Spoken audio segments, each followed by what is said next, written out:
तो deadly system के new episode में आपका स्वागत है। कहानी बिल्कुल वहीं से स्टार्ट होती है जहां पर खत्म हुआ था। अपना मेन कैरेक्टर सोचता है ये तो कुछ ज्यादा ही पावरफुल एनर्जी है, अगर सच में ये होली लैंड के हुए तो मुझे कुछ ज्यादा ही तकलीफ होने वाली है। इनफैक्ट अगर मैं अपनी इमोर्टलिटी को छोड़ दूं तो मैं सिर्फ इमोर्टल के फर्स्ट स्टेज वालों से ही लड़ सकता हूँ। अगर ये यूनियान के जैसा पावरफुल हुआ तो मेरा भी कोई भी चांस नहीं होने वाला, और ऊपर से मास्टर को भी चोट लगी पड़ी है, तो इसका मतलब मुझे ये अपने दम पर लड़ना होगा। वो तो अच्छी बात है कि यूनियान को मारने के बाद मुझे अच्छे खासे एक्सपीरियंस पॉइंट मिल गए, जिससे मैं अपना स्ट्रेंथ को इंक्रीज कर सकता हूँ। तो लेट्स सी।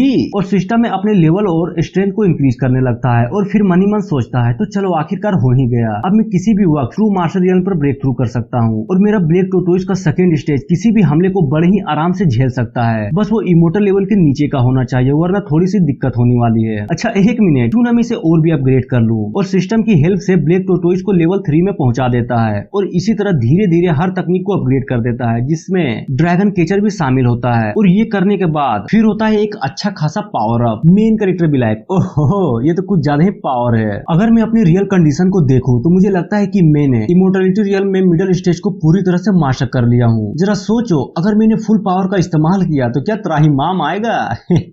होली लैंड तुम्हारी माँ का, आ रहा हूँ मैं, वहीं पटक कर प्रेग्नेंट कर दूंगा। और तभी सीन चेंज होता है और कुछ टाइम पहले को दिखाया जाता है, जहाँ पर होंग्यू के बहुत सारे डिसाइपल्स मरे पड़े हुए थे। बुढ़ऊ लीन कहता है आखिर क्यों, जब हमारा सेक्ट पूरी तरह से होली लैंड को सर्व करता है तो फिर ये नरसंहार क्यों? तभी होली लैंड का 8वां बोलता है सुन बे बुढ़ऊ, तेरी माँ का, तुम्हारी इतनी भी औकात नहीं जो तुम कुछ पूछ सको, बस ये बता कि जियांग कहाँ पर है, बदले में मैं तुम्हें जिंदा छोड़ने के लिए सोच सकता हूँ। वो बोलता है मुझे बिल्कुल भी नहीं पता कि वो कहाँ है, और मनीमन सोचता है अब सिर्फ वही उम्मीद है जो इस सेक्ट को फिर से रिवाइव करेगा, और चाहे कुछ भी हो जाए, भले ही मैं मर क्यों न जाऊं, इन लोगों को कुछ भी नहीं बताने वाला। और तभी वो 8वां उसकी गर्दन को धर लेता है। ओहो तो तुम्हें कुछ भी नहीं पता, तो क्यों ना मैं तुम्हें मार दूं।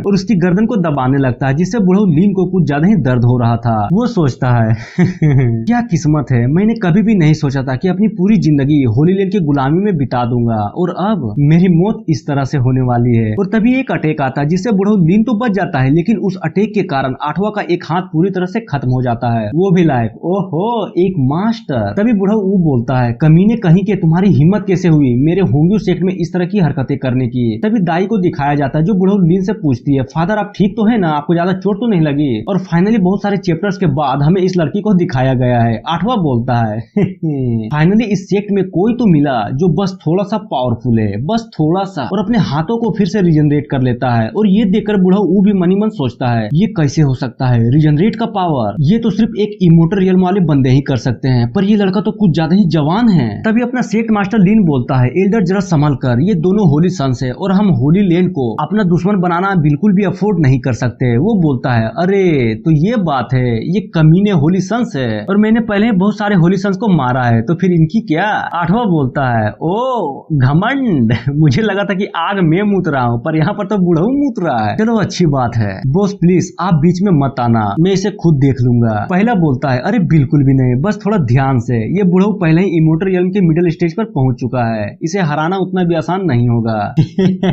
मैं ध्यान रखूंगा। तभी एल्डर बोलता है बच्चे तुम्हें सच में लगता है कि तुम मुझे 1v1 में हरा भी सकते हो? माना कि मैं बूढ़ा हो गया हूँ, लेकिन इन बूढ़े हड्डियों में अभी भी जान है, तो क्यों ना तुम दोनों साथ में हमला करो? पहला भी लाइक अरे नहीं रे बुढ़ऊ, तुम्हें इस टकलू के बारे में नहीं सोचना चाहिए, ये तुम्हारी फाड़ देगा अगेन। तुम्हें शायद पता नहीं होगा, लेकिन हम चारों होली लैंड में टॉप 10 होली सन्स में आते हैं, और पावर के मामले में तो हम अलग ही लेवल को होल्ड करते हैं, तुम्हें बस अपनी चिंता करनी चाहिए। 8वां भी लाइक तुम्हारे जैसे बुढ़ी की औकात भी नहीं कि तुम मेरे सामने आ सको, और तुम्हारी इतनी हिम्मत कि तुम मेरे बॉस को चैलेंज करने लगे। बुढ़ऊ तो माइके, ये देख मेरी पावर, और एक प्रेशर को रिलीज करता है। और ये देखने के बाद एल्डर बोलता है ये तो दाओ लेवल सीक्रेट आर्ट्स है, जिसे तियानियान आर्ट के नाम से भी जाना जाता है, अगर तुम इसका यूज करो तो बड़े आराम से अपने से ऊपर लेवल वाले को टक्कर दे सकते हो। वो भी ओहो तुम्हें तो कुछ ज्यादा ही पता है इसके बारे में। और एल्डर अटैक को रेडी करते हुए मनी मन सोचता है ये बिल्कुल भी अच्छा नहीं है, मुझे इसके अटैक करने से पहले ही इस पर हमला करना होगा, वरना मेरा जीतना नामुमकिन है। और एक स्लेश उस पर कर देता है। 8वां भी लाइक क्या बकवास है, एक जुआन ग्रेड का स्वॉर्ड टेक्निक जैसा कि उम्मीद थी, और अपने प्रेशर से उस अटैक को रोक देता है। अब मैं तुम्हें दिखाता हूँ कि एक असल हाई लेवल तकनीक क्या होती है। और एक 7th ग्रेड का अटैक बुढ़ऊ पर कर देता है, जिसका नाम इंस्टेंट किल होता है, जिसे बुढ़ऊ बहुत मुश्किल से ही डोज कर पाता है। तभी अचानक 8वां बुढ़ऊ के पीछे आ जाता है, और एक 7th ग्रेड का फिस्ट बुढ़ऊ पे करता है, जिसे अपना बुढ़ऊ जुआन ग्रेड के विंटर आर्मर तकनीक से ब्लॉक करता है। बट एट द एंड बुढ़ऊ की शील्ड टूट जाती है और वो अटैक उसे लग जाता है, जिससे वो जमीन को फाड़ते हुए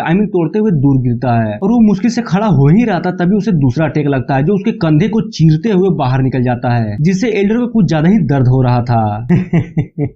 सिर्फ एक ही अटैक और बुढ़ऊ इतनी बुरी तरह से घायल हो गया। ये बुढ़ऊ में तो बिल्कुल भी दम नहीं है और ये सारे लफड़े को देखकर दाई बोलती है ये तो बिल्कुल अनफेयर है। बुढ़ऊ की सारी तकनीकें उसके सेंट ग्रेड लेवल के तकनीकों के सामने कुछ भी नहीं है। एल्डर बोलता है ये होली लैंड सच में कुछ तो है, इनके रिसोर्सेस और पहुंच कुछ ज्यादा ही बड़ी है, हमें अपने होंगो सेक्ट को यहाँ से शिफ्ट करना होगा तभी हमारे बचने की कोई उम्मीद है। और आठवां धीरे धीरे बुढ़ऊ की ओर चलते हुए बोलता है कितना बेकार है, ये तो धीरे धीरे मर रहा है, मैंने तो सिर्फ एक ही हमला किया था वो भी अपनी अंगुली से, पर तुम्हें चिंता करने की कोई भी जरूरत नहीं है क्योंकि मैं एक अच्छा आदमी हूँ, बस तुम ये बताओ कि जियांग कहाँ पर है और मैं तुम्हें जाने दूंगा। वो भी अरे बेवकूफ, मेरी मौत तो पहले ही तय हो चुकी है, तो तुम्हें सच में लगता है कि मैं दया की भीख मांगूंगा। और अपने सीने में अटैक करते हुए बोलता है मुझे माफ कर देना तुम लोग, मैं तुम लोगों की मदद नहीं कर पाया। आठवां भी लायक साला मरने वाला है फिर भी जीत पिछवाड़े में लेकर बैठा है और ये देखने के बाद पहला भी सोचता है आखिर यहाँ पर क्या चल रहा है, ये सेक्ट तो होली लैंड का गुलाम है ना, तो फिर ये जीत क्यों। और अगर ऐसा ही चलता रहा और ऐसे ही लोग आगे आते रहे तो वो दिन दूर नहीं जब होली लैंड की इज्जत करना सब भूल जाएंगे। और तभी उन दोनों को एक और पावरफुल एनर्जी सेंस होती है, क्या एक और मास्टर। और अपना मेन कैरेक्टर तेजी से बुढ़ऊ के आगे आ जाता है और मन में सोचता है अरे यार ये बुढ़ऊ के तो कुछ ज्यादा ही लगी पड़ी है, और बोलता है तो बोल तुम्हारी माँ का आखिर किसने किया ये। और इतना बोलते ही ये एपिसोड खत्म हो जाता है। तो मिलते हैं नेक्स्ट एपिसोड में। So thank you.